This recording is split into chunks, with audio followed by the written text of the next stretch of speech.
Welcome to mi casa. Sauce, Bulavinaka. I better hide this bottle of water. Yeah, don't ruin my... Don't. I'll hide it behind here. Thanks. It's got a perfect view of your ass cheeks, thanks, which we'll speak about later. How are you, cuz? My man. Is it sunny in here? Well, my eye. Look, I've got pink eye. Can we get whoever's editing this? See this left eye here? Get it out. Oh, perfect seating. Look, I'm facing you there. I've got pink eye, whatever it is. Or it's an infected eye. So. Take off your hat. Just take it for a little bit. No, I just want to see how bad it is. I want to have hat here. Just let me see. Oh, yeah, ew. Don't shake your head just then. That's why I'm hiding it. You might get it too, son. I'll tell you what a setup, Sauce. Thank you, brother. Thank you. How you been, cuz? I'm good. I'm well. I'm glad that it's over. You know, it's been a minute, but yeah, I feel free. Bro, sorry. Before we even get into you, I just remembered something. I had pink eye once. Have you played with pink eye before? Never. I got on the masseuse table on a Thursday, just day before the game. First week of the finals, we're playing the Roosters at home. And I woke up, I got off the table and I'm like, you know when you start feeling it coming on and it's like, bro, what the hell? It feels itchy or it gets lazy or something. I can't explain it. And then I just touched my fucking eye. Oh, no. I don't think it's pink eye, bro, because, you know, pink eye... I just touched my eye just then. You get like a little... there's like a little lump you get underneath your eye. This isn't that. That's a sty, bro. Oh, that's a sty. Isn't it the same shit? Nah, pink eye is like the actual eyeball which is infected. The sty is Something's like, I think, in your eyelid. A sty looks more uglier, though. Yeah, I agree. Think. But this is disgusting. I feel absolutely disgusted in myself that I have this. Yeah. We recorded our podcast with my wife the other day and I was filthy at myself. I don't know how I got it. First away trip with the boys, went to Melbourne. Obviously not a player anymore. We went. So I don't know, because I had a room by myself. So I'm thinking to myself, how did I get this pink eye? Well, I might have gave myself my own pink eye. I did a lot of research on this when I had it. So don't lie. Yeah, I did a lot of research. You know how you get it? From fecal matter. What do you mean? From farting? From your ass. Well, that's me then, because I fart everywhere I go.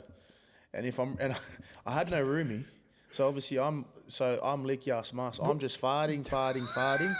Boom, I must have got a whiff of it. Then now I've come to the unscripted here and I've got pink eye. So whoever comes on this podcast again sits right here getting pink eye from Mars. Well, listen. That's what you're getting. It's not all doom and gloom, bro. It's not. We'll have to disinfect all That's what I'll leave here. In this beautiful podcast room, beautiful room, I'm bringing diseases in here. It's not all doom. it's not all doom and gloom, cars. Because I got you a pair of fresh sneakers from my good friends JD Sports. All right, God bless. This is unreal. How's your hands? Still good. Ease. Thank you so much, Tangane. What did you get? Let me have a look. It means a lot. Should I open them up? Yeah. Oh, because this is a surprise. Yes. Yeah, so, you didn't pick them, eh? Source goes, must pick your shoes. I go, what am I, a scab? I go, I love JD. Have a look. Have a look. But I said to Source, he goes, oh, what shoes? I said, I like Asics, you know? Oh, man, here we go. A bit of pressure here. Bit of pressure. Oh, yes, sir! You like them? Wow. They're very on trend. They're very on brand. Blue and white. The Bulldogs. Blue and white. Look at those, bro. Oh, wow. Thank you so much, brother. My JD, God. shout out. They're size. These are beautiful, bro. They're size. These are gun. These will be my new you know, because I've got to stay fit, you know. But I don't think I'll use these to go for a trot. Nah. Maybe a walk with the twins and the missus. Yeah, I reckon. Because it's, you know, it's real low. Can I put it there? The cameras won't get it, huh? Nah. Oh, yeah. Well, who cares? Just leave them there, bro. Let's leave them there. Leave brother. That means a lot. Thank you, Sauce. Nah, thanks for coming on, brother. You've been doing well in retirement in the last couple of weeks. Yeah. It's been a busy... It's still fresh. How you feeling? I'm feeling good, yeah. I'm feeling good. We touched on it at the start, but yeah, I feel a lot more at ease, you know. I mean, as you know as well, towards the back end of your career, you just feel like you're flogging a dead horse, and that was me. So I'm glad that it's all done, brother. When did you come to the conclusion you wanted to retire? I knew that this year would have been my last year of playing. Oh, so you always had that in the mind? Yeah. Well, it was more so in the pre-season. I just knew training. I was fine. I was killing it in the pre-season, but I tore my calf, and I was just like, oh, you know. And it was honestly, I just made round one to Vegas. I was very close on missing out. So it was that time I knew. Oh, and then my neck. I had a neck surgery last year, and that was bugging me the whole pre-season. And I said to myself, man, like, what am I doing? You know. But then more recently, I was out My knees are gone. Both? Yeah, they're both bone on bone. Really? And then, yeah, my back's cooked. The knees, you never I had a knee mate- reco in 2019. Okay. Bad. And the other one? Other one, no meniscus. Shit. I had it removed, in 2021. Why'd when I you was at the remove Warriors. it? I wasn't supposed to, but it was, you know me. I said, because you're not supposed to remove it, but Nah. if you do it, you can come back faster and play. And I was just thinking, who cares? So now that thing's bone on bone. Now I'm limping around. But actually, I'm not now because I haven't been training every day. But and that's when I knew. But then more recently, I was playing reserve grade coming back. So it was my second game back in Cup to come back and try to crack the first grade team. And I just made a normal tackle, bro. Like I tackled young Solo Sakuru. He's at the Tigers. He's a gun. Fijian boy. He's a gun. He should be debuting soon, I reckon. Tackled him, just a normal tackle, bro. And then I just felt my neck go ping. And I was on the field. And I go, mate, what am I doing with myself, you know? Like, fucking stop trying to flog this dead horse. I go, just hang it up, mate. And that was on the footy field. So that was it. I knew straight away. And then after the game, I called. Actually, I was going to call Ciro, but I didn't. I waited till the next day and I spoke to him in his office. Said, bro, I'm done. Wow. I go, my body's had enough. I'm cooked. So that's how it all unfolded. But I kind of knew, bro. I knew that this year was going to be the last. And I told my wife Tay. I told Tay, and she was kind of telling me, just relax, get through Vegas. Like go to Vegas, enjoy that. And then she probably thought that would have gave me a bit of extra juice to keep going. But after Vegas, I said nah. But yeah, very grateful, bro. Thank God that I was able to play NRL first of all, you know. Probably overachieved from where I'm from, so I'm very grateful. No, you've had a killer career, brother. You should be very proud, man. Thanks, very my brother. proud. Thanks, and Saucy. I'm sure when the girls are a bit older, they get to see their dad running around Yeah, I for all know. the highlight clips and stuff. Oh, there's not many highlights, but it'll be cool for them to see that their dad had a crack, you know. It's as you know, it's cool, bro. I mean, I don't know if your kids got to watch you play a bit, but my girls did, and they came to a few games, but they didn't know what was going on, you know. Yeah. So there's, bro. How old are they now? They turned 2 in November. Yeah. But it would have been nice for them to experience that, but it's fine. I had that feeling with my son as well, and my youngest daughter. But Yes. you know, it is what it is. Yes. You never know. Maybe I'll play in the World Cup for the Cedars. No chance. Nah, my body's done. I'm very happy not waking up sore every day. You know, I'm How finally do you feel, bro? So when you called time, when was that, and how did that go down? Was it? I called time end of 23, and like I probably didn't. I miss it, eh? So Yeah. I asked a lot of boys that retired, like, do you miss it? Yeah. Like, do you want, like, would you go back? And Yeah. everyone's like, nah, done, never go back. Yeah. I miss it because maybe the way I ended my career. Yeah. Like I was at South 21, 22. Yeah. And my year at South in 22 was like pretty short-lived, and like, you know, I was playing Reggies and I wasn't playing good football, and it was very hard to pick up a good contract the year after. And the option was obviously only to go overseas. And my missus was pregnant at the time with our third, and I didn't want to kind of just uproot and take my young family all the way, you know, across the globe. Yeah. So I decided to stay back, and I played for Newtown, got a pretty handy contract playing reserve grade, while I was also able to kind of, you know, lay the foundation and stepping stone to kind of, you know, retire. Yeah. So I played the 23 season, and I was same as you. Like, body was sore all the time. I was breaking down, having some niggles here and there, and I was like, fuck, you know what? I'm just going to do it, man. I'm just going to do it. I kept on delaying it. My missus is like, come on, are you going to do it or not? What do you want to do? Yeah. Like, if you want to play on, I'll back you, but like, your body, Josh, your body's fucked. I'm like, I go, you're right.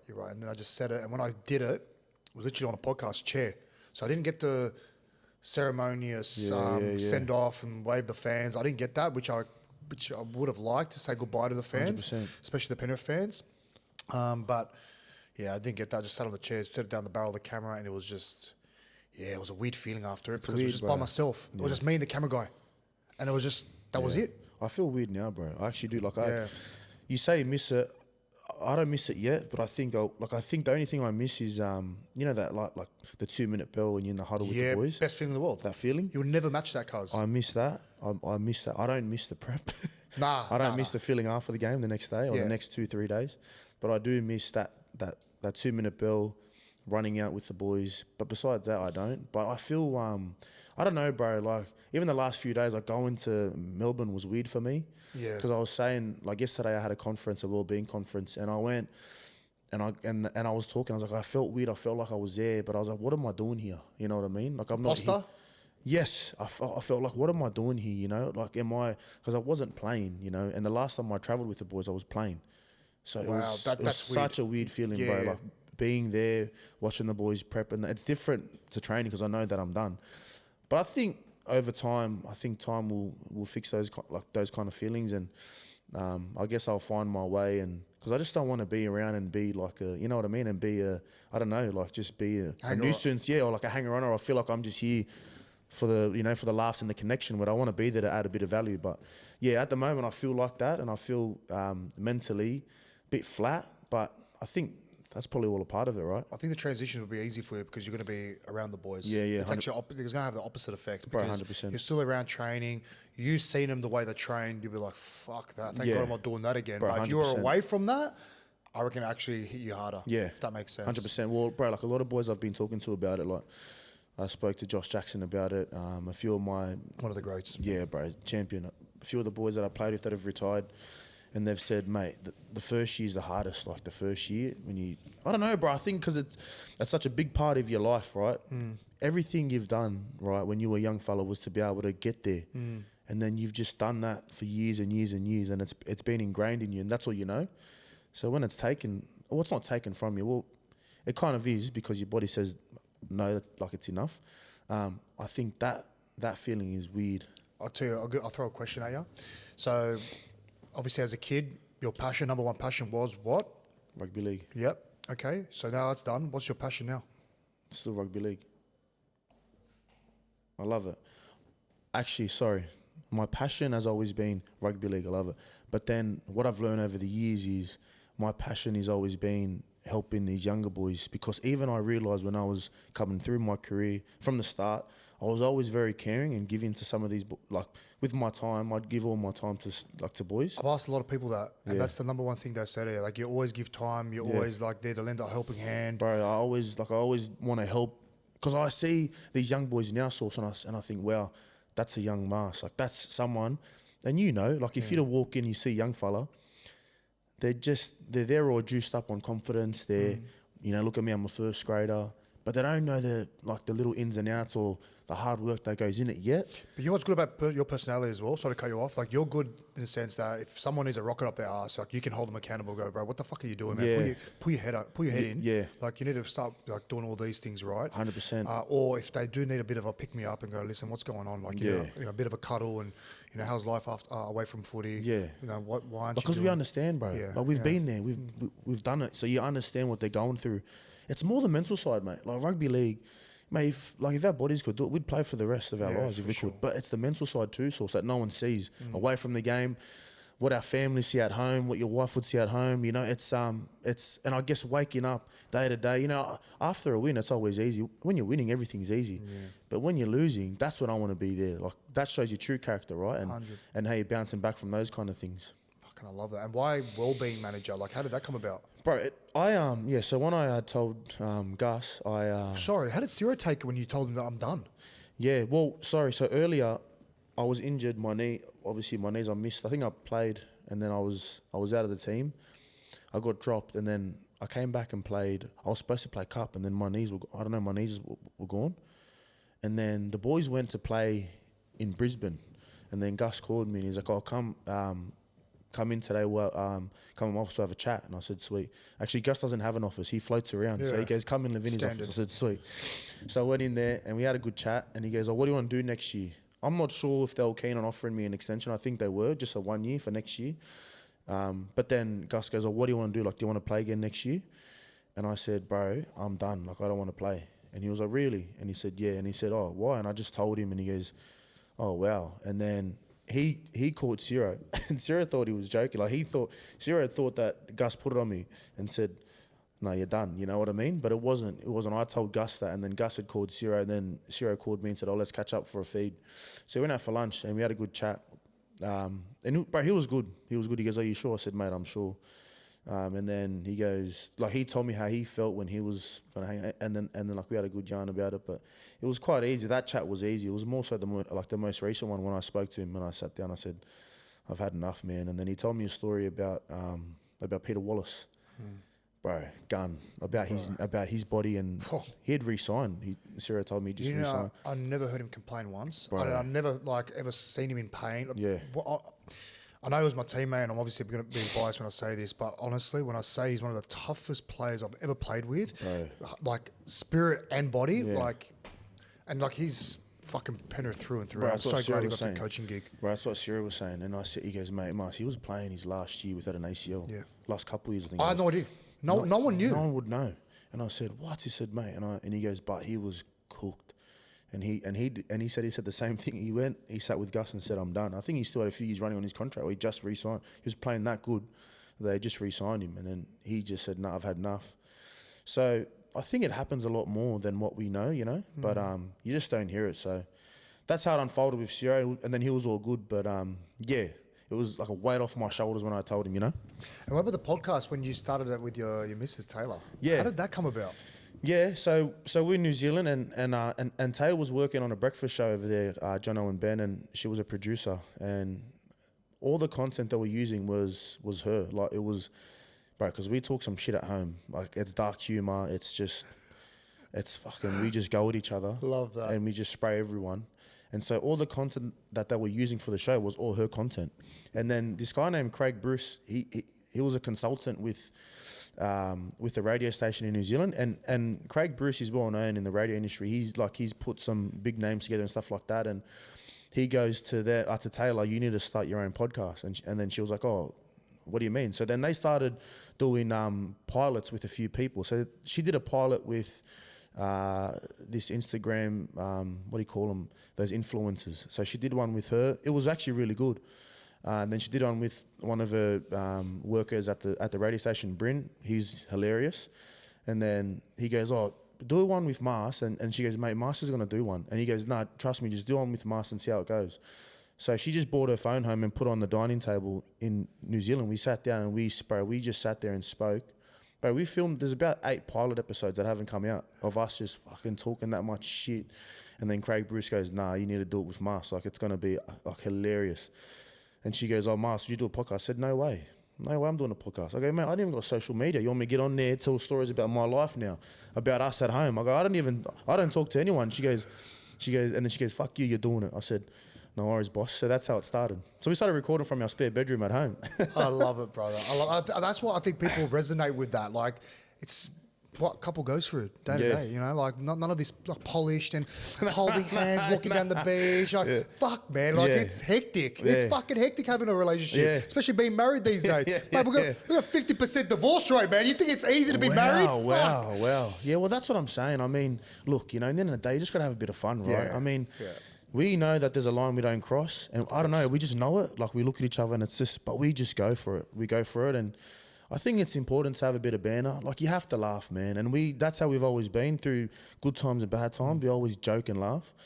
But mate, she's a firecracker, bro. She, when she goes off, I just sit down and go, sweet. She's right. There's a few rumours circling around. I don't know if I can say it. What is it? Are you guys going to take over Kyle and Jackie at KIIS FM? Nah. Hey, why not? Why not? The fair call was... if I want to be real, I don't want to piss in your pocket, but if there is someone out there that has the talent to take over them, I'm saying you guys, you're my vote. Sauce. Yeah, I appreciate it, brother. But you know what? I'm a realist, and I understand that that's such. No one is ever. It doesn't matter how funny you think you are. No one's ever gonna top what Kyle and Jackie have done. I'm sorry, and they're the GOATs, in my opinion. I don't listen to radio, but I did listen to them only because Tay frothed them, mate. Tay loved them. The reason why I love Kyle, I see a lot of me and him in terms of him just a straight shooter. He doesn't give a fuck. That's how you got to be, mate. Like, that's why they've been so successful, right? Yeah. But that came up in conversation, and I was honest. I said to Tay, I said, mate, it's not my passion. Like, I'm not going to do that and be happy with doing that. And also at the same time, there's a lot of people on radio that are very good, bro. In terms of it's different, bro. A podcast, this is different to a radio. When you sit down on radio, you got to be polished, mate. You have like a 3-minute window. It is like Tay tells me. You got to execute. It's bang, bang, bang, mate. We can sit here for an hour and there can be 20 punchlines. Everyone's laughing. On radio, you can't swear. You got to be. Well, Kyle could, but he was a man. We can't. You know what I mean, on radio. So there's a lot of things that people don't look at. And then, like, you don't want to go on there and then ruin your reputation. You go on there and there's this big hype. You go on there and then you shit. And then what, you know? All for radio? What's the point? Like, but I think Tay will be outstanding, mate. She's a gun. Like, she's doing some work on Triple M at the minute, here and there. She's getting on. I think she'll suit that more than me. And I was honest. I said to her, it's not me, you know? Man, come on. We've got the joke and Harley Quinn. You guys are together on this. Come on, man. Nah, yeah. I mean, for me, it doesn't interest me. I mean, but in the future, like if they were to say, you know, we could do this, I reckon you got an easy way into it. I don't know. That's my opinion. I mean, you can't just go straight into it in the deep end. We could do it, but I said, yeah, I don't know. Why not, but? Well, because, yeah, bro, like I said, she has experience. She's worked on radio and stuff like that, so she understands, but I might say some things that may incriminate me, and you can't. It's not like a podcast where you can edit it out, you know. I'll be in handcuffs, mate, before we get out of there. Hey, if Cole Sanders wasn't in handcuffs and he's still alive, that bloke, man, you're sweet, I reckon. He's the man. Did you get approached by KIIS by any chance? Nah, we haven't. No. Well, now that they've seen well, this, I hope Tay can. Bro, she's a natural, mate, and. For her, it's always... So my dream was to play NRL. I've been able to live out my dream. Her dream's to be a presenter, you know? And I said to her, that's cool. I go, but you're presenting on the podcast. Like, if it wasn't for her, our show would be the shit, mate. Who am I to think I'm in here talking shit? You want to know how small our world is? What? That's Cole's producer. Pedro. Well, that's what I'm saying. Jump on the mic, bro. Yeah, jump on the mic. How are you, bro? How are you, Tangane? So what does that mean? It means brother in Fiji. Oh, Tangane. Nice. Bro, you've got an eye for talent, you know. You were obviously the producer for Cole, and you still are. Everything you said is right, though. Radio, like, you guys are great at what you do in your format. That's what I'm saying. Radio's... It's a dying form, because no one wants to jump on that for 3 minutes and then you got ads and no one's even listening to that shit. Don't do it. I don't agree that he said he won't do well in it though. No, he would, but it's not. It wouldn't suit you guys. What you're doing now suits you. You know what I mean? Go on there. Oh, the weather's today 19 high. Fuck the weather. Yeah, who gives a shit? You're not going to be talking about the weather. Fuck the weather. Oh, there's traffic on the Cumberland Highway. Who the fuck cares about the Cumberland Highway, son? You know what I mean? I want to talk about what Tay did last night at home, mate. Actually, didn't load the dishwasher properly. I don't want to be talking about traffic here, the weather there, or there's a southerly in Cronulla. Fuck that, bro. Leave that to the weather people, mate. Sky News. Yeah, that's a good point. You know what I mean? There's a lot of things that people don't realise. I done it, mate. Done at home, mate. Looking at it, I said, nah. Cole and Jack Gale were freaks, bro. No, they're the best at it. Yeah, no one's on the top of them. I'm sorry, lad. No one's on the top of them, bro. I agree. All these people, even now when you're on there, I go, anyone listening now is Triple M or just the footy in that. But you know what it is as well? It's political correctness. Like, you just can't fucking say shit and get away with it. Yeah, you got to have an opinion. Like, you know what? That's why Kyle and I were so good, because they just said what they wanted to say, mate. They had an opinion, mate. And all these other idiots on there now, it makes me sick listening to them, mate. They're polished, but it's like, bro, you can't be polished. Yeah, say something, bro. Yeah. Stand for something. Speaking of incriminating yourself, where did this foreskin story come out? Which one? The fucking foreskin story. How did that come out again? No, so I had my neck done. Who, sorry? I had my neck surgery done last year, and then hey, did you hear that as well? See, when you said that, I was very like your accent was so thick. When I had my neck done, I don't know. I did live in New Zealand 4 years. Well, I had my neck done last year, and then I don't know where it came from. It was an NRL. I don't know if someone had screenshotted. Because the NRL, you know, they put a list out of injuries, like who's injured in the team, how long they're out for, this and that. And they had Marcelo Montoya back round 24 something, and then underneath in brackets, circumcision. And I went, Jesus Christ. I go, mate, I was circumcised when I was 6 years old. And I go, now they're coming back here, and they're putting this shit out there now. I had my neck done, couldn't even turn my neck. Well, they said I was getting circumcised. I thought it was funny. Mate, round 2 of the neck.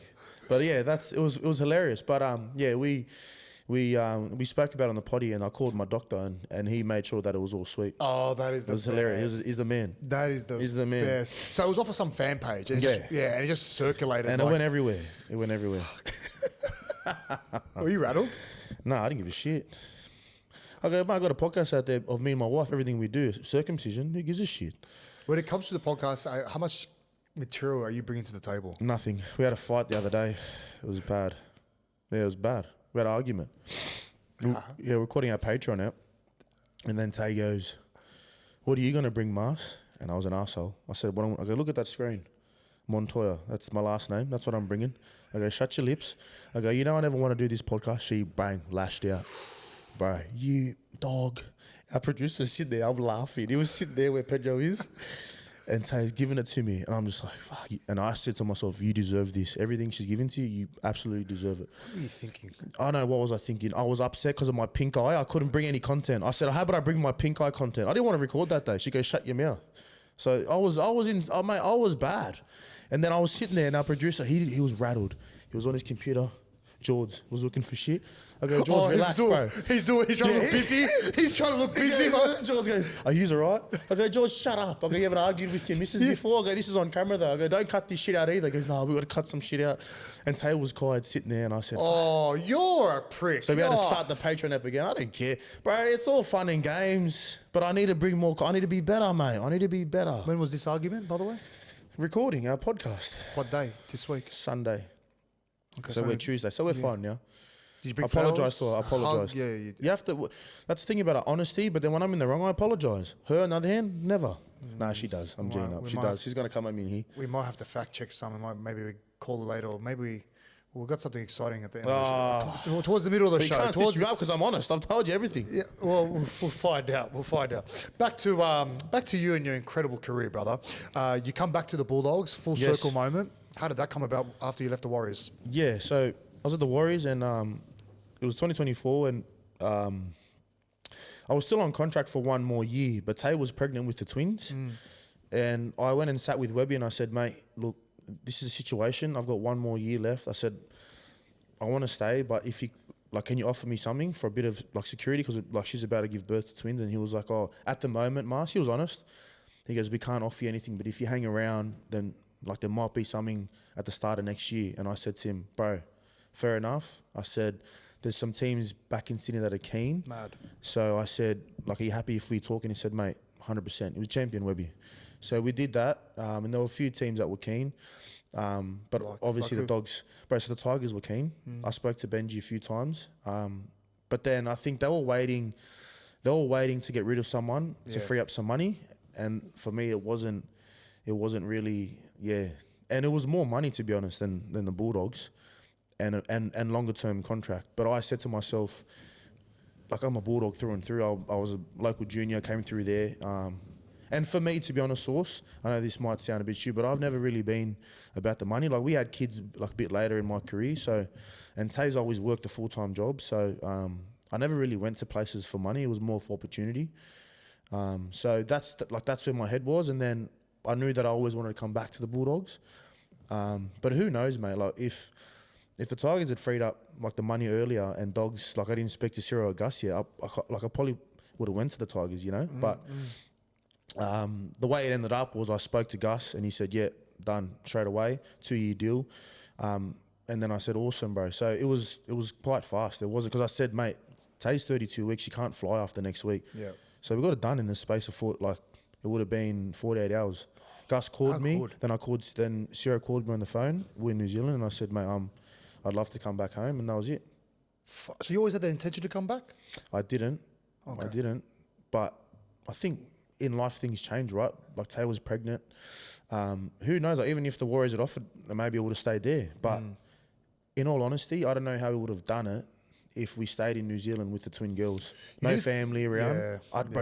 You never realise when people say, when you haven't got kids and people say, when you have kids, you need a village to raise them. You actually really do. And then with twins, it's double, mate. Fijians, Wogs, very, very similar. Very similar, bro. We are very close-knit family. And culture, bro. Yes. Culture, exactly. For me, I was driving from Earlwood every day to Penrith, right? And then after my daughter, and then my wife got pregnant again with my son, I go, listen, let's just move to Penrith, man. Yeah. Close to the training, this drive's killing me. I'm leaving before they wake up. I'm getting home when you're putting them down. It doesn't make any sense. Far and out, she's like, bro. yeah, okay, let's give it a crack. But yeah, I bought a house, nice house, and moved out 11 months later. So, yeah, that didn't really work out. That's a hike, bro. Yeah, we just been out there. I know it's an hour and a bit drive, but being away from the family and my missus having to look after 2 kids alone Man, it's fucking hard. Like these days, it's hard. It's not like back in the day, man. Like you just can't. It's very hard. Very hard. And now are your families close also? Is Bro, I'm right in the middle of my in-laws and right in the middle of my family as well. That's what you need, Dani. That's awesome, bro. Cheering. That's awesome. But yeah, I totally sympathise with that. And you needed stability because you left. If I recall, you left the Dogs. Yeah. It was a bit of a hard kind of. It was tough, bro. It was tough few years. Tough for me, bro. Then you signed with the Warriors, where you pretty much went into COVID lockdown. Is that right? Yeah. Central Coast, then Gold Coast, if I recall. Correct. And then you've gone obviously bigger move to New Zealand. Yeah. So we moved a fair bit. Tay would have been. She's killing it, bro. Well, she's fine. Like, I mean, that time with the Warriors, for the boys that were from New Zealand, it was tough, right? We didn't have kids, and me and Tay were just engaged, living our best life. Okay. So, like you said, went Terrigal, Gold Coast. Then we stayed in Brisbane for a year in 2022.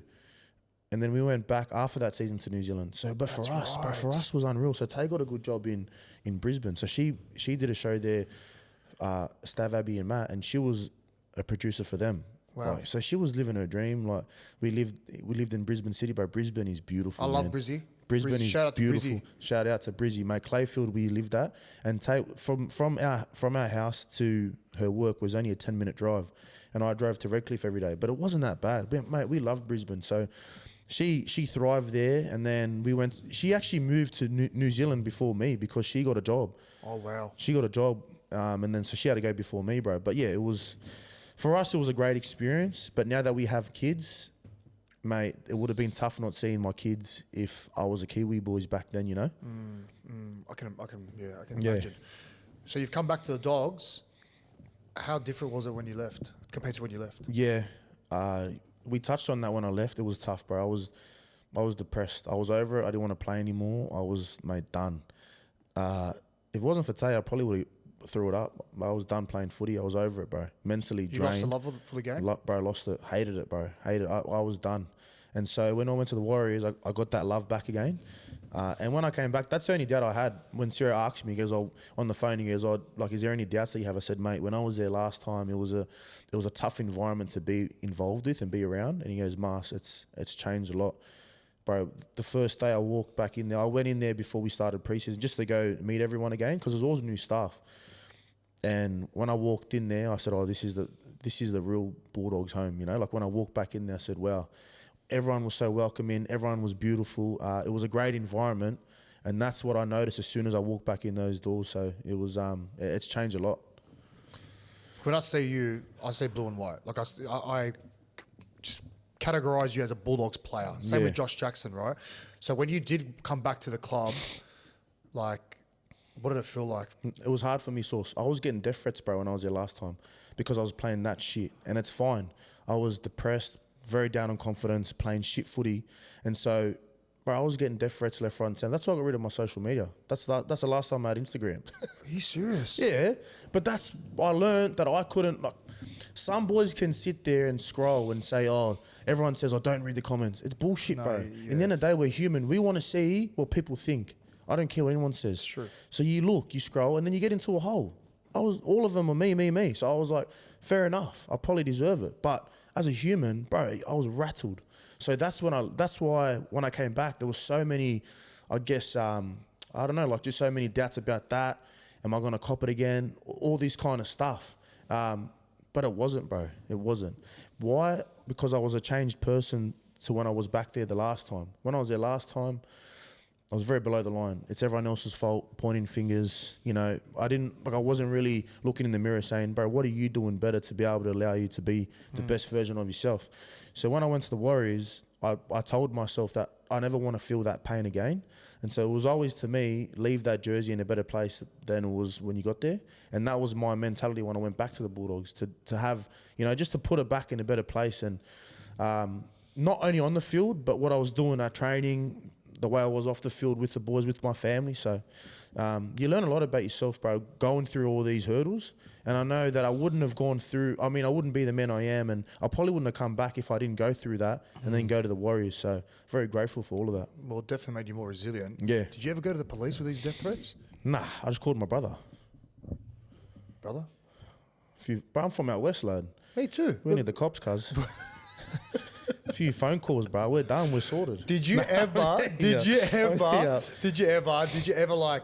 Because listen, naturally, I've kind of. It's gone through my head a couple of times when a fucking Gronk would message me, and I'm like, I'll try fucking investigate. Who is this person?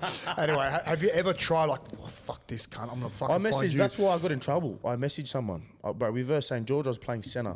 I actually played really good the whole game. Dropped the ball. It was like a minute left. They scored, won the game to win. We're winning. So imagine that. Like I dropped it. They picked it up, ran, scored. And this guy messaged me, go kill yourself, this and that. So I messaged him and I said, mate, if you want, real calm, I go, we'll be at Belmore tomorrow morning. We're doing a review. Come down and we'll have a crack.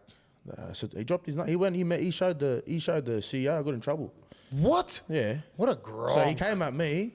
Then I got in trouble because I stood up for myself and he showed the CEO and I said, well, who's going to stand up for me if you aren't? Like, that's why I got so much...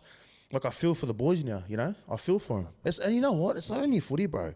Tay tells me like, people on radio getting abused, mate, all this kind of stuff. Yeah. What are people doing with themselves? You know what I mean? Get off the couch, go for a trot, bro.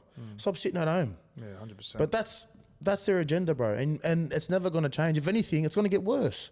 So that's what burns me about social media. You can't hold people accountable for what they say, man. Which is fine. Like, I mean, now... No, it's not fine. Yeah, it's not. Nah. It's not. But I mean, like, yeah, I don't know.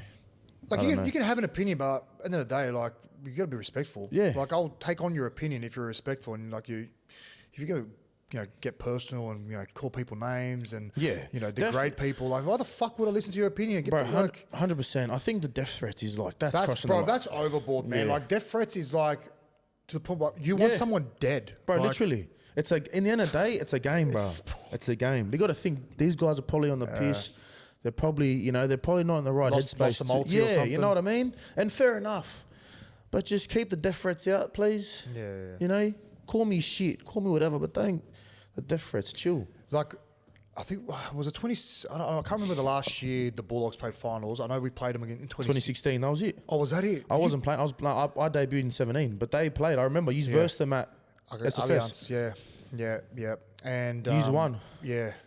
Probably one of my best games. He's killed it. Dow scored that. No, wait, did Dow? No, that might have been a different finals game when Dow jumped up and caught that high ball. I don't know. That was 2014. But you beat us that day. Yeah, you beat us that day. And then you got beaten by Souths in the grand final. Back to what I was saying. Like, I don't know how. Yeah. I know it was around the Desi era, and you guys were playing consistent finals footy year after year. Went to 2 grand finals. I know you just got beat by Melbourne and Souths was pretty convincing. But anyway, you still got there.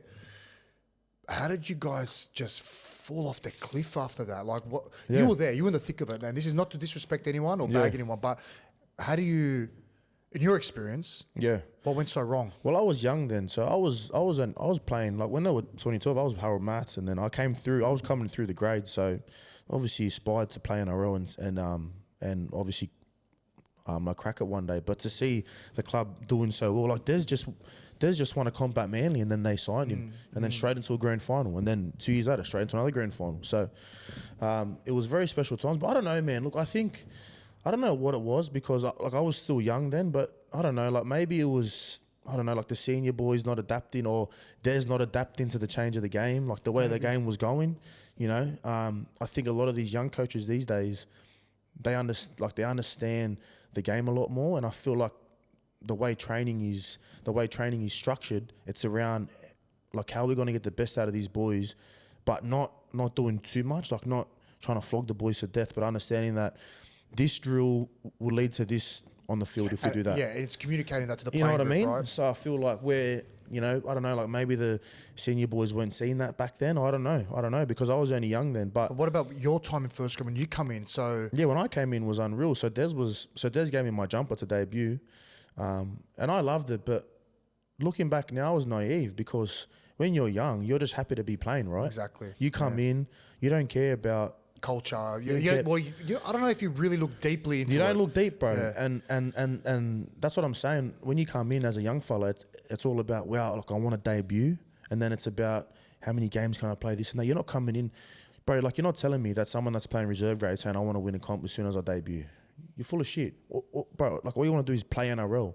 So I was in that bubble going, man, how good is this? Playing with Josh Reynolds, playing with Sam Cassiano, playing with James Graham, playing NRL, Josh Morris, all these boys was gun. But then you don't really notice the other things that go on. But now being older and being around the game from a different perspective, you can see how much an environment is important to a playing group.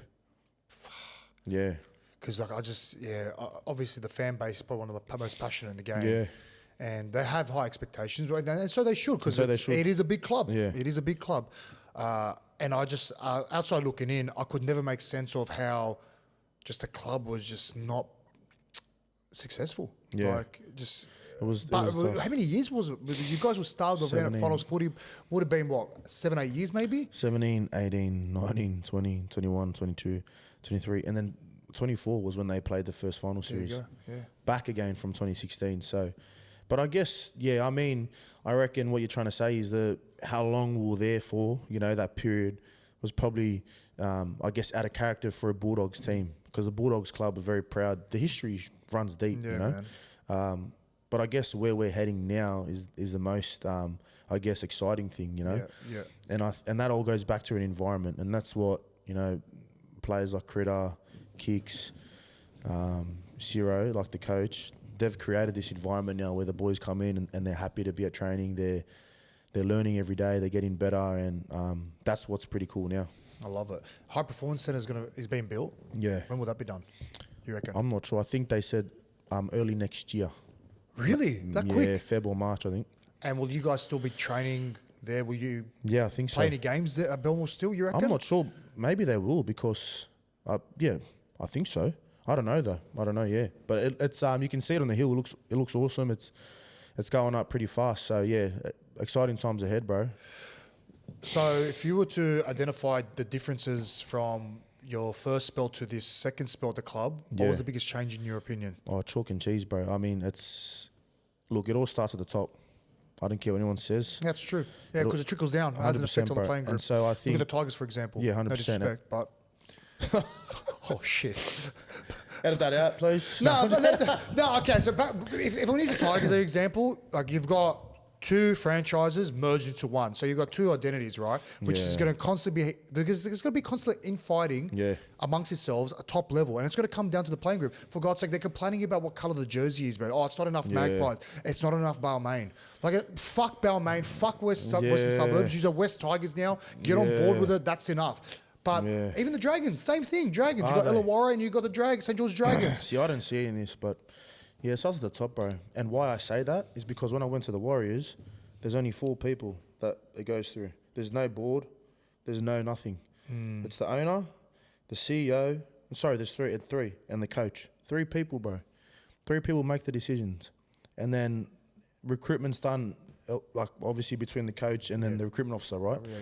GM, whatever they call them. But that's what makes it easier, bro. When you're not getting a voice from this end, everyone, when you're winning, no one cares. Everyone raps you. When you start losing, or maybe try this, maybe try that, maybe shut the fuck up, maybe let me be the coach. Know what I mean? But then all the Magpies want to come in, do this, do that. Shut up, bro. There's a reason why I'm the head coach. Like, there's a reason why I'm here. So you got to trust and believe in that. You know what I mean? Yeah. And if you don't want to trust and believe that in the hard times, don't be here in the glittering times when it's going to be mad. So that's how I feel about it. I reckon the less noise from the own club, when it's easy for the coach to do his job and do his job well, that's when you know it's a good environment. Too many voices, bro. man. Too many opinions. Confuses the players. Yeah, it does, bro. It does. So that's the best way to do it. Look at the Warriors, bro. For example, they've had that the whole time, and they've been in finals the last 3-4 years. You know, and at the Dogs, I see that as well. Ciro just coaches, bro. That's his job. He's gun at it. You know what I mean? That's how it should be, but. You know how like the media like to do things and create stories out of nothing. When you guys kind of got off to a slow start this year, they were saying like pretty much, Gus is getting involved. That's why things are getting bad, and Ciro's not having his say on the team and stuff like that. That's all bullshit, I'm assuming. Yeah. Yes, 100%. Thank you for clearing That's that what I'm saying. But people, and because you're at the Bulldogs, it has to be a headline, right? Which is fine. It's a big club. It's a proud club, but it's never ever been like that. It's always been the way it has, and that's why now you see the fruits of it now. We started slow. Yeah, why? Why is that? I don't know, bro. I don't know what it is, man. I don't know what it is. We started slow, but that's rugby league, as you know. And like you come in from review and say, oh, what are we doing? We're still training hard. We're still reviewing. We always say, win or lose, you come in with the same energy. We're still doing that. So through those times, you still got to do that and believe in it, bro. But then obviously the noise gets loud and loud.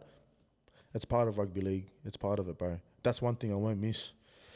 I promise you, mate. The roller coaster of emotions. Oh, there's the emotions. The mental side of it is 10 times worse, bro. Yeah, 100%.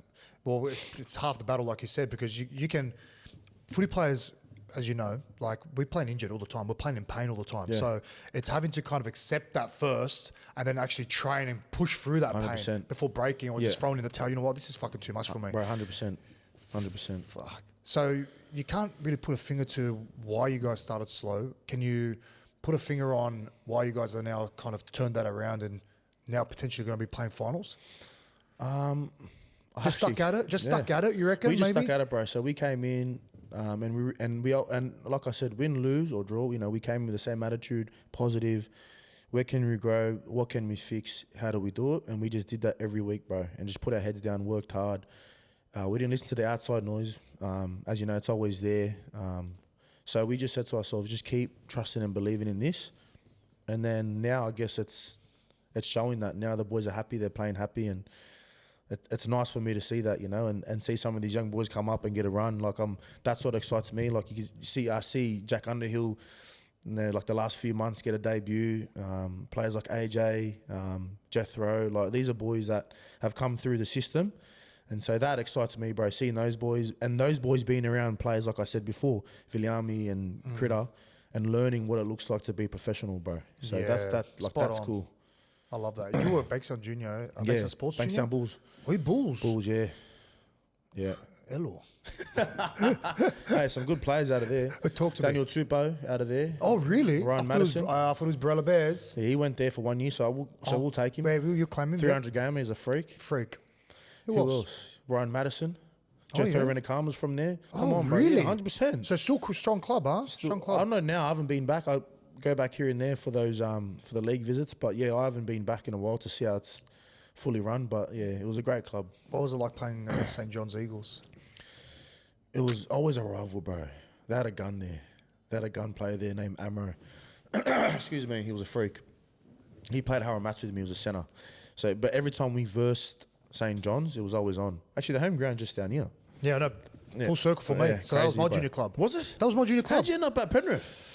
I started playing rugby league at 10. I was playing soccer and rugby league. Yeah. And then, started with St. John's. So my family had a very big influence on the club, like from the canteen. My cousin was the president. My dad was like a trainer for age group 2 years above me. Really? My uncle was a manager. My cousin was a coach as well. Wow. So I had a lot of family members involved with the club. And then, played there from 10 to 17. And I just kept getting knocked back at the Dogs. Like I didn't see any pathway Really? in playing rep footy there, So I left and went and played 1 year at Kingsgrove Colts. What year was that when you were coming into that year of like... 2007 was when I left. It was my last year. And I went and decided to play in the St. George comp when I was 18. I played 1 year, so I played 19s. Same again, couldn't get a look in at St. George. And bro, by chance, I saw like a advert in a paper.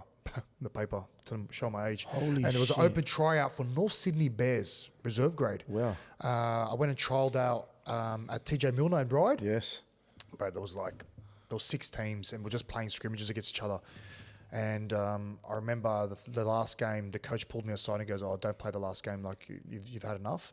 And I was in. What do you think? I thought I didn't make it. I was like, Far out. I had played shit, blah blah blah. Anyway, got everyone together and he called out the names and my name was the first one picked. So I got to do a pre-season with Norths, South's reserve grade, and then trialled, played against Canterbury. And back then, I don't know if you remember, but Canterbury reserve grade was back to back to back to. They just won the comp every year. Really? They was stacked. And we played a trial against them and we beat them 18-6. I scored one, I set up one, and I played fullback in that game. And then the recruitment manager, Mark Hughes, who's an ex-Bulldog, he was the recruitment manager. was, yep. He was the recruitment manager at Souths. He had a So meeting. who's at Souths then? Yeah, he had a meeting with me and he goes, "Listen, you're young enough to still play on the 20s, and you'll be more connected with the club, or do you want to keep playing reserve grade against men with Norths?" And Norths were trying to keep me in. I go, you know what? I think my pathway to NRL would probably be better if I went to play 20s. To get a cup back then. Because back then was big 20s back then, Yeah, right? man. And it was round 4. I went to watch the boys play Newcastle at Central Coast. They won. And then the week after, I played against the Warriors in New Zealand. And They were always stacked, the Warriors, eh? Yeah, didn't look back. They never looked back, and that's how I started playing for Souths. And I played 1 year of reserve grade in 2011 after my 20s stint, and then got signed by Gus, and that was it. Penrith. Sorry, I'm just gonna clean my eye. Keep talking. What is that? It's like a special white, bro. It's fucked. My eye's cooked. Look at it. It's fucking seeping out. Bro, you don't get the wipes. You get the eye drops, cuz. I got both. It's not working. How many days now? I got back from Melbourne Saturday, and that's when it was bad, bro. But this feels bad when I do it. It's like you're wiping your ass. Hey, should we go into our next segment? Should we throw it back, Pedro? Let's do it, bro. All right, we're going to throw it back to the old footy show days. Perfect partners with Tayla and Marcelo. But Taylor's not here. That's fine, because we got her to send in her questions, her answers. Let's go. I don't even know where my phone is. Where is my phone? Oh, there it is. All right, ready to go? Question 1. Yeah. What's Taylor's favourite cuisine? Taylor's favourite cuisine? Well, look, she's Italian. I know if she only had to choose one food to eat for the rest of her life, or one cuisine, it would be Italian food. But I know she likes dumplings. You got to pick one, brother. I'm going to say dumplings then. My favourite cuisine is Italian. Come on, why do you stick to your guns? Come on, you had it. You had it. Yeah, that was undecisive. Oh, yeah. Anyway, who said I love you first? Taylor. How? Do you remember? Nah, but I'm just going to say her. Okay. So you're not even confident? No, I think it's her. Who said I love you first? I think it was Marcelo. I'm pretty sure it was Marcelo. She's full of shit. Oh, well. But they're never wrong, eh? They're never wrong. I can't get upset at her. Okay. How did you ask Tayla to be your girlfriend? I asked her, she picked me up. We came back from Fiji. I went to Fiji with my mum in 2015 at the end for Christmas. And then we came back for New Year's, and I asked her in the car. Driving to my mate's house for New Year's, we were going to go there for drinks. So I asked her in the car. It's not really romantic. Let's find out what the answer is. Marcelo asked me to be his girlfriend after a long 6 months of dating. He had just been to Fiji for 2 weeks. I picked him up from the airport, and we were in bumper-to-bumper traffic on New Year's Eve on the way back to out west somewhere, can't even remember. And he asked me whilst we were stuck in traffic and said, hey, do you want to be serious? And I was like, really? That's it? Cool. Yeah, very She's dragging it now. Any energy in that? Was there any energy in that? Jesus. Oh, all right. If Tayla could swap you for a celebrity for a day, who would you pick? Michael B. Jordan. Or Michael B. Jordan or Anthony Joshua. Ooh, okay. One of them. If I could swap Marcelo for one celebrity for one day, I mean, if we're talking as a female friend, Kim Kardashian, he knows that. But if we're talking about someone to be my husband who's a celebrity, say Michael B. Jordan. Oh, ding, ding, ding, ding, ding. Well done. And I respect that. I respect that because too. he looks like such a good fella. I don't know, like just a gentleman, you know? Good values, good looking. Yeah. Big danger. 100%, massive danger. So that'll kill me. You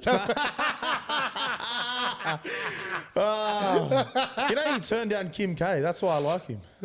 Did he? Yeah, Kim K tried to hit on him at some awards night. Have you heard about this? No, Pedro, I haven't. You haven't? No. Maybe I'm talking shit, but I think it's true. And she tried to hit on him or through message or whatever, DMs, what do they call it? And he said no. Yeah, I'm serious. Fuck, there you go. That's why I like him more. Well, Pedro's onto it. Is that true? Searching now. Okay. Social media post claimed Kim Kardashian asked if Michael B. Jordan was single. Yep. And that he publicly rejected her. The source, an independent... My man. See what I mean? Just respect, bro. You're a media man now, No, man. she told me Oh, this. there I it is. remember, good memory. He goes, I'm good. On Twitter, look. It's up there. He won it, yeah. I think he won an award. What's that, an Oscar? Yeah, He it's won an Oscar. Yeah, it's an He Oscar. won an Oscar, and then she tried to hit on him in the post. See ya, bro. See you later, man. Now she's with Lewis. See you later. Lewis is Yeah, gone. I know. No, fuck, she's doing That all right makes for me herself, sick. isn't she? Okay. Who's more stubborn when they're clearly wrong? Me. Why? I think I get it from my mother. Okay. Yeah, me. Marcelo is definitely more stubborn when he's angry. He is the master of the silent treatment and won't talk to me. It's probably for days. He's actually blocked my number before, so Yeah, I he's did, quite toxic. Yeah, I have. You blocked their number before? Yeah, look, I do this thing where if I don't like you, or you add no value, or if I'm just being petty, block. Why? Because don't talk to me. She's your wife. Oh, that's more in our younger days. Oh, Yeah, no way. Now I'd block her. I love her to death. But I'm saying, like, if anyone's in my life and they piss me off, and I've been close with them, mate, half the people in my line I've blocked. I won't block, but I do give the silent treatment quite a bit to my missus. yeah. So. Yeah, sorry, babe. It's not a good I'm not the thing. only one. I'm not the only one. What's one thing you think you're amazing at, but you're terrible at? Really, you're terrible at? One thing I'm amazing at, but I'm terrible at. Well, one thing you think you're amazing at, but really, you're really not that crash hot. Well, I like doing my lawns. No, but they look Same. gun. But they look gun after I do them. So that I'm a freak at that. I need to see photos. I don't know, I'll send you yeah. some as well. I'll send you my edging. You're I'm like quite good at everything. Actually, nah. I can't. Look, I can't cook. I'm terrible, bro. Mums. I'm good. I can clean the house. I'll clean her car. Yeah. I'll do the lawns, wash the clothes, hang the clothes. I'll do whatever you need. But like with the utensils, I'm terrible. I'm good on the barbecue though. You sound like a good house husband. Let's have a look. One thing Marcelo thinks he's amazing at, but he's actually terrible, is cooking. He thinks cooking's so easy. He thinks because he can make a scrambled egg that he's an unreal cook. And he likes to make fun of my cooking and think I'm so bad. Or because he can make a scrambled egg.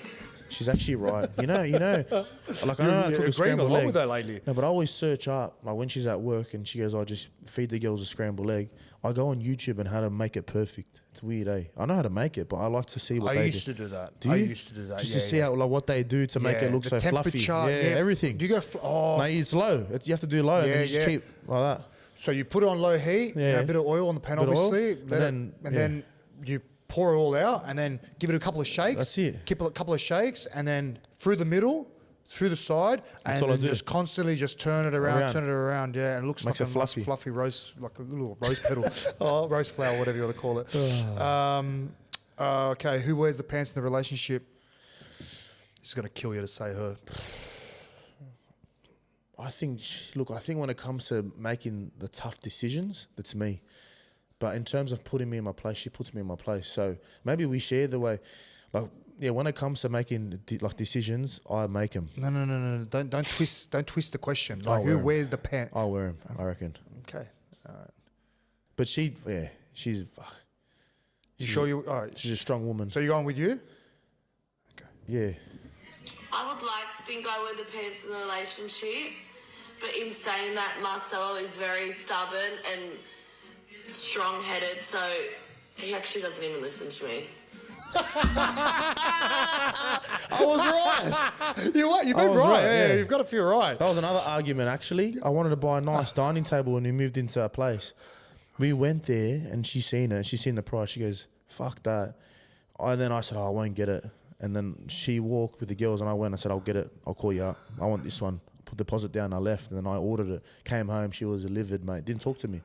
That was another fight on the podcast. A table. I go, you want to sit on the floor? Far Was out. it aesthetically pleasing for the space? No, but it's a nice table and we sit there. When people come, I go, where are people going to come when we eat? Outside on the floor on the grass, have a picnic outside? Come on, put your head in, mate. You might be similar to me, but do you make like impulsive buys for the house? I do that. I do that. She bad. couldn't care less. Bro, I don't know. I'll go buy it, bro. I love candles, bro. I love the house smelling nice. Yeah, So I yeah. buy nice candles. What else do I buy? I like little pot plants, fake ones. I'm the same with that. Put it here, put it there. My front yard, I bought 4 cactus pot plants, and it does not even look. I don't even know where I've got this image in my head, but it looks fucking terrible, and I'm stuck with it now. And every time my missus walks in the house, she sees these 4 random cactus plants and pisses her off every time. That's me, bro. I'm the mate. worst at that. But yeah, I mean, what do you do? What do you do? We're doing our best. 100%, my We're brother. doing our best. We're just men. Two more questions. What's your biggest ick? My biggest ick, Tayla, at the moment, she's always on her phone. Like, No, not her ick, your ick. What do you mean? Oh, what I do? Yeah, to piss her off or turn her off. There's heaps. Well, there has to be one that trumps the rest. I want to say the way I used to pack my training bag. Oh, yeah? Yeah. I do this weird thing with my phone at night when I'd go on my phone, I'd check if Wi-Fi is on, check if the data's off, check if Bluetooth's off, check the alarm, double check the alarm, turn it off. Do you think double it affects your head or something? I don't know. Maybe it's from rugby league, and maybe I'm like, I don't want to be late. I don't want to be. Check my alarm 2-3 times. Check. Check the Wi-Fi's on. I'm like, what am I doing? And she's sitting in bed going, hurry up, Mars. Like, put your phone down. And I'm sitting there for about 10 minutes. That could be one. You get anxiety as well when you're late to something, right? Naturally. I'm bad, bro. But when you are late to training or a team meeting, there is nothing that trumps that feeling of anxiety. Yeah. Wow. Actually, that's my ick from her. We're always late to our podcast because of her, not because of me. Listen, I admit that I'm late sometimes as well. I'm not perfect, but yeah. Okay, let's see what our answer is. Marcelo's biggest ick is probably... there's a few things.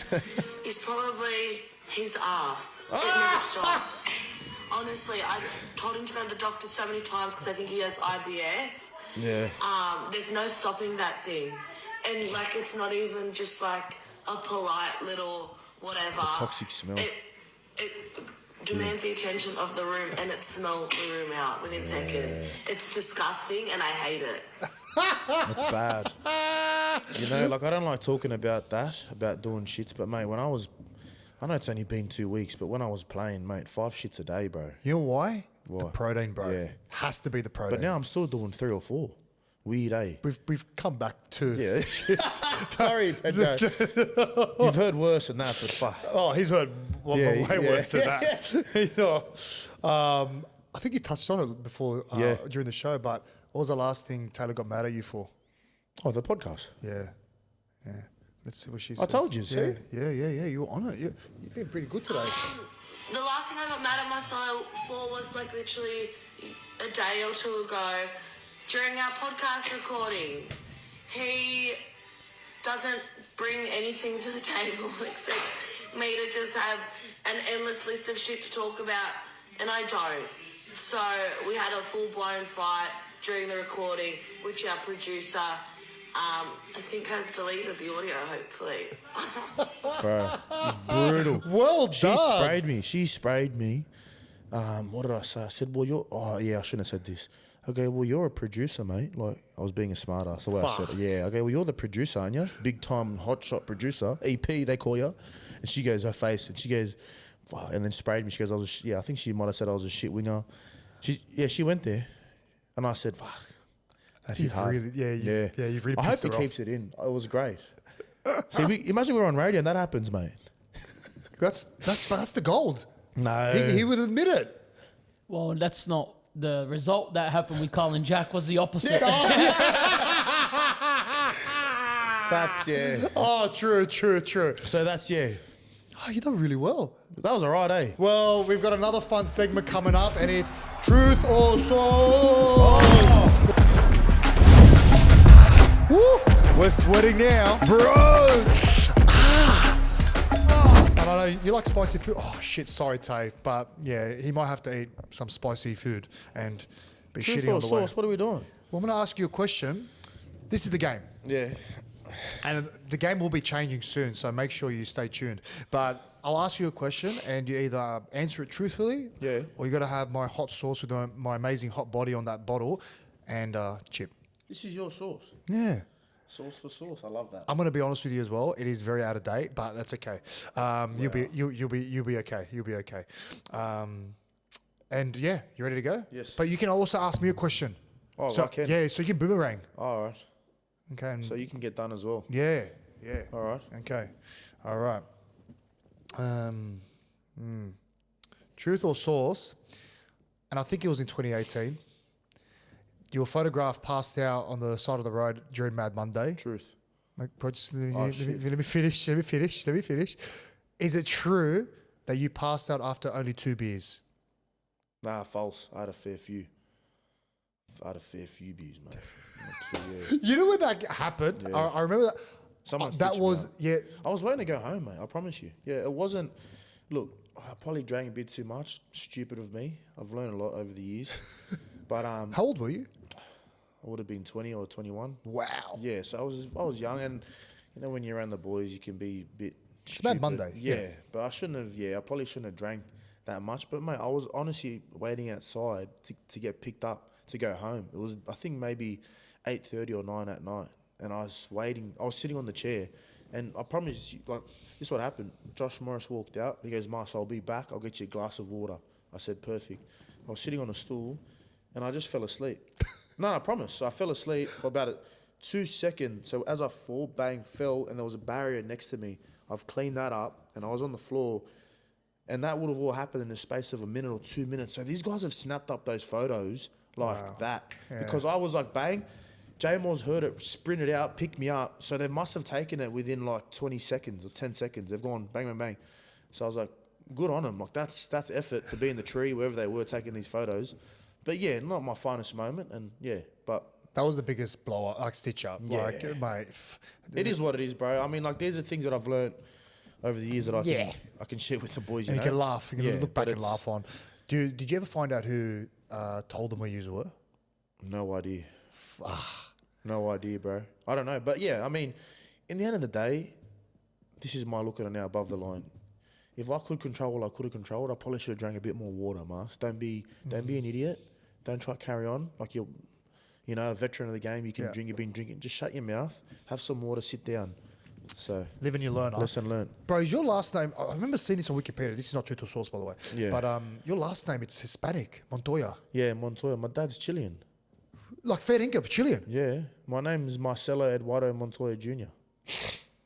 On my license and passport. That's Were you born in Fiji? So born in Fiji. Yeah. So your parents hooked up in Fiji. Yes. And is your parents still there, or No, so my old man, he passed away in 2019, and in 2019, God rest his my soul? mum, thanks brother, my mum and dad met there though, because my dad was an engineer. He worked on the boats at No way. yeah, at one of the resorts, and my mum worked at reception. So that's how they met. Yeah, What a story. Yeah, crazy. And then so obviously we're born in Fiji. Then we moved over here in 99 it was, I think. Yeah. Wow. So I always wanted to ask you that because when I see Montoya, I was Chilean, like, yeah. is that South American, Brazilian, Portuguese? Chilean, German. My father, so my grandmother, I didn't get to meet. She had German blood, German too. Wow. Yeah. Do you Crazy. got any relatives in Germany or Chile, right? I haven't explored that yet. I mean, I want to down the track. I mean, it's not that I don't want to, but we always grew up the Fiji way. My old man wanted us to grow up, I guess, the Fiji way because he loved the Fijian people and how calm they were. So we never really, But the Chilean food is gone. I don't know about the Chilean IBS, food but is mad. I don't know about the IBS. IBS could be, A problem. A lot of spicy food, man. Bro. What is Chilean food? Yeah, well, he's your guy. There's some good stuff. There is some- Empanadas. and Yes. a bit of it. Have you been to one of the Tres Chilean leches. ones There's one around in Sydney? Fairfield, yeah. Yeah, There's one in brother. Fairfield. Yeah, Yes. there's La one Paula, in- La Paula. Yes. You been to Pochito in Mascot? Like No. around, I think it's Mascot or No. Botany? Gun. Go there, bro. Cracker. Oh, I have to go then. Yeah. There's one in Fairfield was gun. They make this cake called Tres Leches gun. Yeah, gun, bro. So yeah, I do want to, because I never met my grandparents, my father's family, my father's parents. I never met them. I was like me. My grandfather was Cuban. My dad's Really? dad. Yeah. My grandfather was Cuban. My middle name is Joshua Jose Mansour. Holy. Jose, yeah, but I took up my my Tayla's last name Yeah. because he went from Cuba to Lebanon, and you know what my dad's name is? What? Fidel. Fidel? Doesn't get more Cuban than that. It's Fidel Castro, obviously. That's crazy. But yeah, so that was my connection. But I never met my granddad. He passed away when my dad was young. Oh. And I saw my grandmother when I was very young as well. But Yeah, I didn't yeah, get yeah. To see her when I was in my teens. And but yeah, man, fine. That's If a you can story. connect, Yeah. go, man.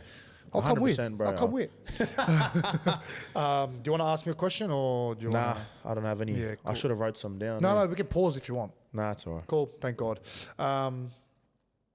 This one's easy. This one's easy. I don't even want to ask it. If I asked Tayla who's the biggest diva between you two, who would she say? Me. Yeah. What makes you a diva, but It takes me a while to shower. I'm very pedantic with how I clean shit up. she's very laxy-daisy about things. Really? Yeah, I'm very, mate, I like to get shit done a certain way.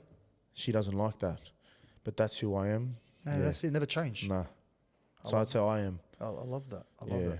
Maybe it's from rugby league because we do things certain ways. We're so diligent. Yeah, We're so routine. She never gets it, mate. I actually taught her how to make the bed properly. Taught her how to use a washing machine. Yeah, a lot of things, mate. But then again, Italian families, they do a lot for you, right? Have they taken you in? Have you done the sausage making and the tomato sauce making yet? Have you done that? They're not really cultured like that? No, well, her grandmother still makes the pasta fresh with her hands. Like, Oh, best ever. yeah, they're gone. Like, it's legit Italian like Do you know style. where from Italy she's from? No idea. Awesome. Well, she's plastic Italian. Yeah, like she never talks about where she's from back home. Does she cook a good pasta? Yeah, she's a gun. Oh, okay. Yeah. Yeah. But in terms of like, I'm sure her dad's from Rome. My father-in-law, and Romani. Yeah. Romani. Somewhere up there. Good people, bro. The Italians, mate, the food, I think it's the best in the world. That's my opinion. I might upset some people. But you think about it. When you go overseas, you look at the menu. What's on the menu everywhere you go? Even if you go to an Asian restaurant, there's always a pizza there or chips, you know? Kids' meal. Yeah. Pizza. What's pizza? Italian. Come on, bro. It's everywhere you go. Everywhere you go, it's pizza or pasta. Pineapple on pizza? No. Yeah, I'm agreeing with you. Disgusting. Yeah. Listen, I'm not the biggest hater, but like I'm not the biggest ever. I agree. It shouldn't be on the pizza. Yeah. Before we wrap up, brother, I've got some rapid fire questions. I love these questions. Yeah. I don't know. We should bring him more into the show, Pedro. Don't you reckon? Best player you played with? Oh, wow. Take your time. Take your time. Now, look, from what I value as a player, there's two. Go for it. Josh Jackson and Tohu Harris. Why Tohu Harris and why Josh Jackson? Oh, just how selfless they are. I think as a footy player, like as a rugby league player, you have to understand that it's not an individual sport, right? It's a team sport. So how selfless they are, the best teammates on and off the field. You know, they're good family man. Like those kind of boys are the boys that, I loved playing with. There were plenty more, but I just think those two stick out to me the most. I'm so surprised as why those two clubs that they played at have kept I love them, bro. As staff members. Best winger you've played against? Best winger I've played against? Probably Sammy Rendandra. Oh my God. Freak, bro. My debut year, he ran over me, scored a try. I said, wow. He's built like a brick wall, Sammy. But some freaks, but he was a gun. Like, and that was him at his peak. Remember when he was scoring 100 metre tries? Crazy, bro. Yeah. 100 metre. He looked like he wasn't running fast, but he was running. He was quick, moving, bro. Bro. Yeah, he did some freakish things. He was a gun. And he was 105 kilos. More than that, 100%. Jesus. Hardest hit you've received? Hardest hit. Besides that one you just mentioned. I've got knocked out before. I got knocked out trying to tackle Hamole Olakawatu. I got knocked out clean, bro. We versed Manly. I was at the Warriors. Would have been 2021 or 2022. And I came off the wing to jam and I threw everything I had at him, everything. I promise you, he just went like that, bang. I was out cold, clean. I don't know how I passed the HIA, gone. I was out. And he scored, I think he set one up. And You passed the HIA as well after that? I passed, but look, I'm very, I don't know, like I remember things, you know? So when, we did the HIA test, I was fine though, I think. But I don't know if it was his elbow or his knee, straight to my head. My head went bang. I was out, bro. I went, wow, cleaned me up. He's the biggest man He's I've a ever freak, seen. bro. Best trainer? Oh, best trainer. Far out, bro. Wow. I think, right now, or like just my whole career? Whole career. Yeah. Just always turned up, no matter what. Always turn up no matter, bro. I've had heaps of teammates, Bro, I'd have to say Josh Reynolds, bro. Yeah. I'd have to say Grubby. Why? Mate, he just trained hard. And like, I'm talking about he'd go out, party, whatever it was, come back and still clock his best Bronco time or 1.2 time. Bro, he's a freak. Like, just the way, never complain. Like, yeah. The way he trains doesn't really translate But to the James way Graham his body too. looks. Look, everyone trains hard, but I love you, Grump. I love you. 100%. I've seen it on dog's body, Friday. yeah, disgusting. But I mean him or James Graham, like Gemma's a freak. Like the way he'd train. Yeah. You won't find someone more passionate, that's for sure. Worst trainer? Worst trainer. I don't know. Yeah, I want to throw me out there. I don't care. He's gonna get upset at me. But Tohu Harris, he's probably he won't even see this anyway. But I want to say Tohu. He's a leader, out and out leader. But mate, if you find someone that couldn't care less about rugby league, it's him. He's won comps. He played for his country. He's done a lot. Mate, he hated training. He hated being there. But then he was the best player you'd ever see. He'd go on the field, play 80, do freaky shit. But Mine's James Maloney. Is that training? Really? Bro, I see him walking and talking in the gym. I don't even know. Honestly, I don't even think he ever lifted a weight. Like, Really? Just... Well, that's my issue. I have to do everything 110%, do every rep, everything. Look to at play me. the best. Yeah. Neck's gone, knees gone, back's gone, eyes gone, eyes cooked. These guys do the bare minimum, mate, and they're killing it. That's what I want to tell these young boys, actually. Don't do anything.